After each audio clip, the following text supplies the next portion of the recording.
Good morning students, welcome to Bharti online classes. So today we will study a new topic in chapter number 14, and that will be about how to find wavelength of moving electron in any orbit and different type of series obtained in hydrogen spectrum. So first of all we will discuss about what is a hydrogen spectrum. First of all we should know what is hydrogen spectrum. Just listen. When electron in any hydrogen atom absorb energy in form of photon, then it goes to higher orbit in excited state.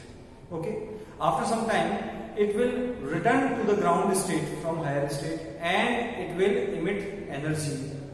That energy will be emitted in the form of photon, due to which radiations of some specific wavelength are emitted. यानी कि electron energy absorb करके higher state में जाता है, excited state में जाता है, और वापस जब वो हायर स्टेट से लोअर स्टेट में आता है तो कुछ स्पेसिफिक वेवलेंथ्स की रेडिएशन को इमिट करता है. सारी कॉमन या कह सकते हैं सारी रेडिएशन, सारी वेवलेंथ की रेडिएशन इमिट नहीं होगी, कुछ पर्टिकुलर वेवलेंथ की वेव्स या रेडिएशन एनर्जी इमिट होगी. इसी को हम कहते हैं हाइड्रोजन स्पेक्ट्रम. तो इसके लिए हमें अगर वेवलेंथ निकालनी है तो हमें क्या करना होगा, लेट अस सी. हमने प्रीवियस लेक्चर में energy of electron for any element in any orbit के लिए हमने जो फॉर्मूला निकाला था En equals to that was minus m z square e to the power 4 upon 8 epsilon not square n square h square. So now we will use the third postulate of Niels Bohr. According to third postulate of Niels Bohr, he said that the energy difference between two orbits of any element of any two orbits En2 minus En1 equals to the energy of photon, that is hc upon lambda. ये हमारा third postulate है. इसको मैं equation number 1 दिया. तो ऊपर वाली जो इक्वेशन है इसकी मदद से मैं En2 और En1 की वैल्यू निकाल लेता हूं और इक्वेशन नंबर 1 में पुट करता हूं. तो लीजिए, अगर मैं En2 की वैल्यू निकाल रहा हूं, everything remains same except n.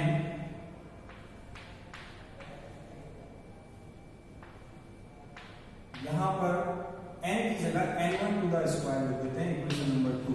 Similarly En1, sorry यहाँ En2 है तो En1 is equal to minus m z square e की power 4 upon 8 epsilon not square h square n1 square. ये हो गया हमारी इक्वेशन नंबर 3.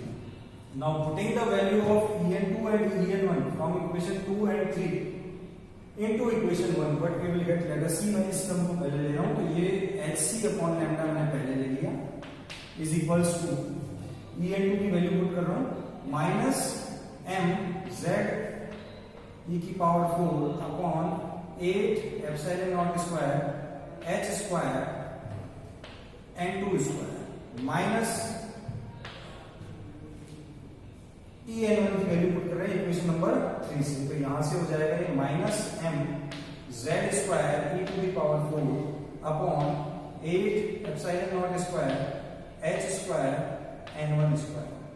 ओके, ये माइनस माइनस क्या हो जाएगा, प्लस हो जाएगा. तो इसको मैं पहले लिख रहा हूं hc अपॉन लैम्डा, पहले वाला लिख रहा हूं क्योंकि पॉजिटिव हो गया. ठीक है, m z square e to the power 4 upon 8 epsilon not square h square n1 square minus, अब ये वाली टर्म लिख रहा हूं m z square e to the power 4 upon 8 epsilon not square h square n2 square.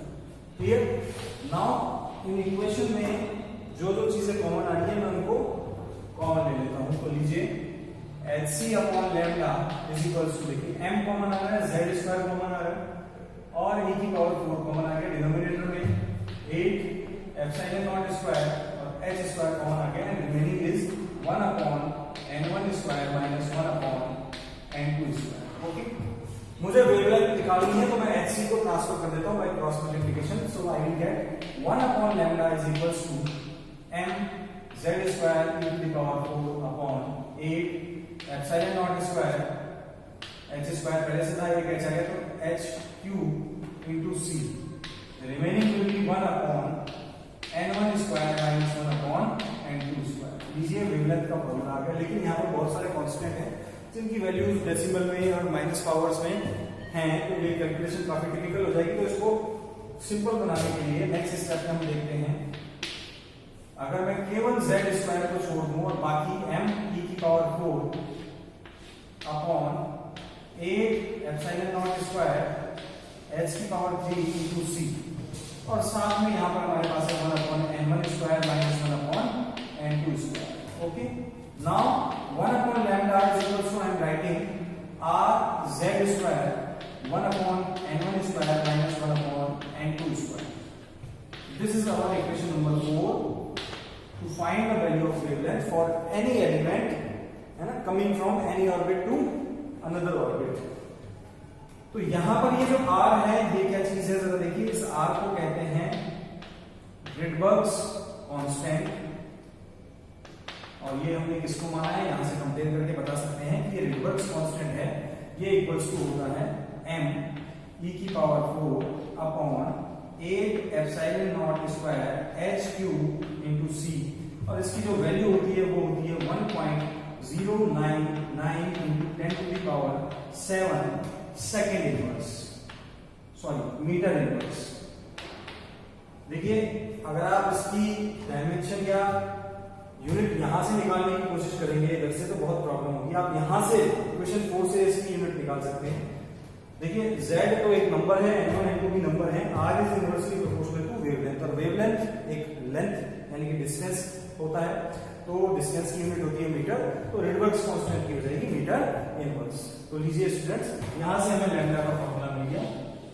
अब अगर हम बात करें कि यहां जो ये n1 n2 है, ये क्या होते हैं, n1, n2, ये है नंबर ऑफ ऑर्बिट्स। क्या है ये, नंबर ऑफ ऑर्बिट्स। इन्हीं को कहा जाता है क्वांटम नंबर। क्या कहते हैं, क्वांटम नंबर्स, यानी कि न्यूमेरिकल में कई बार पूछ लेगा find the values of quantum numbers. Quantum numbers मतलब n1 और n2 की वैल्यू होता है। n1 जो है वो लोअर स्टेट होगा और n2 जो है वो हायर स्टेट होगा, यानी कि हायर ऑर्बिट होगा, और इनकी वैल्यू जो है n1 इज इक्वल्स टू या n2 इज इक्वल्स टू, ये शुरू होती है, कहां से शुरू होगी, 1, 2, डेल डैश इनफाइनाइट तक। सिमिलरली इसकी 1, 2 डेल डैश इनफाइनाइट। क्या है, number of orbit, first orbit भी हो सकता है और लास्ट यानी कि इनफाइनाइट में भी हो सकता है। तो ये इनकी वैल्यू हो गई। कई बार क्वेश्चन आ जाता है कि find the value of wave number. तो वेव नंबर क्या होता है, ये भी आप समझ लीजिए। वेव नंबर इसको म्यू बार से डिनोट करते हैं, और म्यू बार जो इक्वल टू होता है वो 1 अपॉन लैम्डा, यानी कि जब आप वेवलेंथ निकालेंगे तो जो भी आंसर आएगा उसको स्वैप करेंगे आप, क्योंकि ये 1 अपॉन लैम्डा की वैल्यू है। वेवलेंथ की वैल्यू के लिए आपको लैम्डा निकालना होगा, लेकिन वेव नंबर के लिए आपको 1 अपॉन लैम्डा की वैल्यू निकालनी होगी। क्लियर? कई बार आपसे फ्रीक्वेंसी की वैल्यू भी पूछ ली जाएगी, तो फ्रीक्वेंसी की वैल्यू निकालने के लिए, यानी कि म्यू निकालने के लिए, म्यू निकालने के लिए आपको पता है कि इस इक्वेशन में c से मल्टीप्लाई करना पड़ेगा, यानी कि फ्रीक्वेंसी इक्वल टू होती है c अपॉन लैम्डा। तो आपका फॉर्मूला हो जाएगा rcz square 1 upon n1 square minus 1 upon n2 square. Okay, ये फॉर्मूला हो गया फ्रीक्वेंसी निकालने। अब देखिए स्टूडेंट्स, n1 n2 की वैल्यू तो राउंड फिगर में होगी 1 2 3 4 अप टू इनफाइनाइट, और r की वैल्यू जो है वो यहाँ पे देखिए 1.099 into 10 to the power 7। तो जब भी हम वेवलेंथ निकालेंगे तो बहुत मिस्टेक्स होने के चांसेस रहेंगे। वेवलेंथ में 100 से 200 या 10 या 20 एंगस्ट्रॉम का डिफरेंस आ जाए, जिससे हमारा आंसर गलत हो सकता है। तो आप जब भी न्यूमेरिकल करें, आप r की वैल्यू को 1 अपॉन 912 एंगस्ट्रॉम पुट करें। ओके, r की वैल्यू को 1 अपॉन 912 एंगस्ट्रॉम पुट करें, जिससे आपका आंसर एकदम एक्यूरेट आएगा। ये आया कहां से, ये जब हम न्यूमेरिकल करेंगे तो आपको समझ आ जाएगा कि r की वैल्यू 1 अपॉन 912 एंगस्ट्रॉम कैसे है। सो स्टूडेंट्स, इन फॉर्मूला से हम वेवलेंथ निकाल सकते हैं, वेव नंबर निकाल सकते हैं और फ्रीक्वेंसी निकाल सकते हैं। सो अब हम जानेंगे जब अलग अलग ऑर्बिट से इलेक्ट्रॉन अलग अलग लोअर ऑर्बिट्स में आएगा तो हमने कहा कि वो डिफरेंट वेवलेंथ की रेडिएशन को इमिट करेगा। तो यहां पर बताया गया कि इसी बेसिस पे इलेक्ट्रॉन हाइड्रोजन के जो एनर्जी स्पेक्ट्रम है उसमें डिफरेंट सीरीज ऑब्टेन होगी। यानी कि हो सकता है इलेक्ट्रॉन सेकंड ऑर्बिट से फर्स्ट ऑर्बिट में आ रहा हो सकता है थर्ड से फर्स्ट में आ रहा हो सकता है थर्ड से सेकंड में जा रहा हो। बहुत सारी पॉसिबिलिटीज होती है कि इलेक्ट्रॉन किसी भी हायर ऑर्बिट से किसी भी लोअर ऑर्बिट में आएगा, और जब वो लोअर ऑर्बिट में आएगा तो कुछ स्पेसिफिक वेवलेंथ की रेडिएशन को इमिट करेगा। तो इसी बेसिस पे वो कहां से कहां आ रहा है, कौन से हायर ऑर्बिट से कौन से लोअर ऑर्बिट में आ रहा है, इसी बेसिस पे बताया गया कि बहुत सारी रेडिएशन एनर्जी हमें ऑब्टेन होती है और उनको हमने 5 हिस्सों में डिवाइड कर दिया। तो वो 5 हिस्से कौन कौन से हैं सर देख लेते हैं और डायग्राम से भी उसको समझ लेंगे। सो वो 5 हिस्से जिसमें रेडिएशंस को डिवाइड किया गया है, that is number 1 is Lyman series, okay. Number 2 is Balmer series, okay, and number 3 is Paschen series, number 4 is bracket series,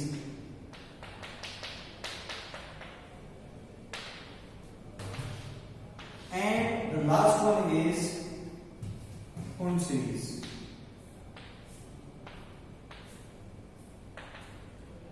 okay, अब जरा देखते हैं ये क्या है। जरा एक डायग्राम बनाएंगे एनर्जी स्पेक्ट्रम का, और हम आपको बता ही चुके हैं कि हाइड्रोजन का एनर्जी स्पेक्ट्रम कैसा होता है, डिस्क्रीट लाइन स्पेक्ट्रम होता है, कंटिन्यूअस, क्योंकि स्पेसिफिक एनर्जीज हमें मिलती है बीच की एनर्जी का। और जब एनर्जी भी स्पेसिफिक है तो वेवलेंथ भी स्पेसिफिक होगी, क्योंकि एनर्जी का फॉर्मूला होता है Hc/λ। तो हर एनर्जी के करस्पॉन्डिंग एक वेवलेंथ मिलेगी, सारी कंटिन्यूअस लगातार वेवलेंथ नहीं मिलेगी। स्पेसिफिक एनर्जी मिल रही है तो स्पेसिफिक वेवलेंथ मिलेगी। ओके, सो लेट अस सी क्या क्या पॉसिबिलिटीज बनती है। तो यहां पर हम कुछ इस तरीके से बना देते हैं। देखिए अलग अलग ऑर्बिट है, ये n is equal to first orbit, n equal to second. इसी तरीके से खूब सारे ऑर्बिट्स हम ड्रॉ कर लेते हैं। n equal to 3, n equal to 4, similarly n equal to 5, n equal to 6, n equal to 7, okay. और यहां पर जाके n equal to infinite कह देते हैं, चलता जा रहा है। ठीक है, हमें पता है फर्स्ट अगर हम हाइड्रोजन एटम के लिए बात कर रहे हैं तो for hydrogen atom z equals to 1, और फर्स्ट ऑर्बिट की बात कर रहे हैं तो n1 equals to 1, और फर्स्ट हायर ऑर्बिट की बात कर रहे हैं तो n2 equal to 2। देखिए पहला ऑर्बिट कहलाएगा ग्राउंड ऑर्बिट या लोअर स्टेट या ग्राउंड स्टेट, और इसके ऊपर वाले सभी क्या कहलाएंगे, एक्साइटेड स्टेट। तो यहां पर बताया जा रहा है कि इलेक्ट्रॉन जब किसी एक हायर ऑर्बिट से किसी एक लोअर ऑर्बिट में आएगा तो वो कुछ वेवलेंथ की रेडिएशन को इमिट करेगा, और वो रेडिएशन स्पेक्ट्रम के कौन से हिस्से में 5 हिस्सों में डिवाइड किया गया, ये हमें बताना है। तो हर सीरीज के लिए for each and every series there will be a particular value of n1 and some particular values of n2, यानी कि हर सीरीज के लिए लोअर ऑर्बिट्स की कुछ फिक्स वैल्यू होंगी और हायर ऑर्बिट्स के लिए भी कुछ फिक्स वैल्यू होंगी। n सीरीज कब मिलेगी? when electron transit from n to higher orbits कौन से होंगे, 2, 3, 4, dash infinite। जब इलेक्ट्रॉन दूसरे या उससे ऊपर वाले सेकंड या उससे हायर ऑर्बिट से n1 यानी कि फर्स्ट ऑर्बिट, कौन से ऑर्बिट में, फर्स्ट ऑर्बिट में आएगा, then the series obtained is called Lyman series. When electron will transit from higher orbits from 2, 3, 4 to first orbit 1, then the series obtained is called Lyman series. इसका कहने का मतलब है इलेक्ट्रॉन जब दूसरे से पहले में या तीसरे से पहले में या चौथे से या इसी तरीके से कह सकते हैं किसी भी हायर ऑर्बिट से फर्स्ट ऑर्बिट में आएगा तो जो सीरीज ऑब्टेन होगी उसको हम कहेंगे Lyman series.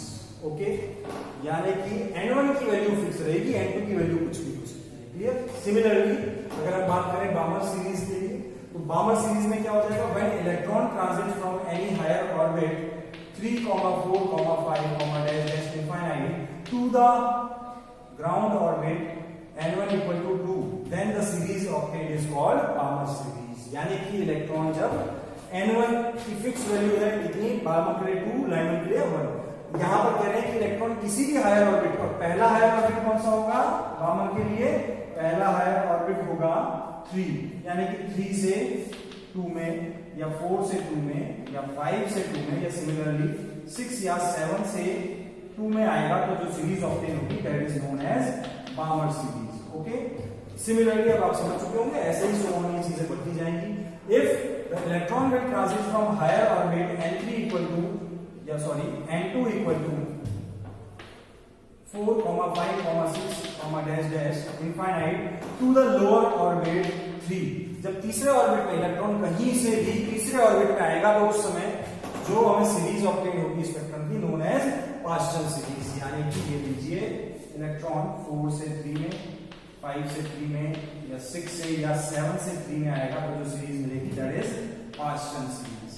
Okay, now in Brackett series when electron will transit from higher orbit from 5, 6, 7 dash infinite to the ground orbit 4, then in this case the series obtained will be known as bracket series। तो यहाँ लीजिए पहला जो हम कहें ground orbit होगा bracket के लिए वो होगा 4, यानी कि इलेक्ट्रॉन 5 से 6 से या 7 से जब फर्स्ट ग्राउंड ऑर्बिट 4th पे आएगा तो हमें जो सीरीज मिलेगी दैट इज ब्रैकेट सीरीज।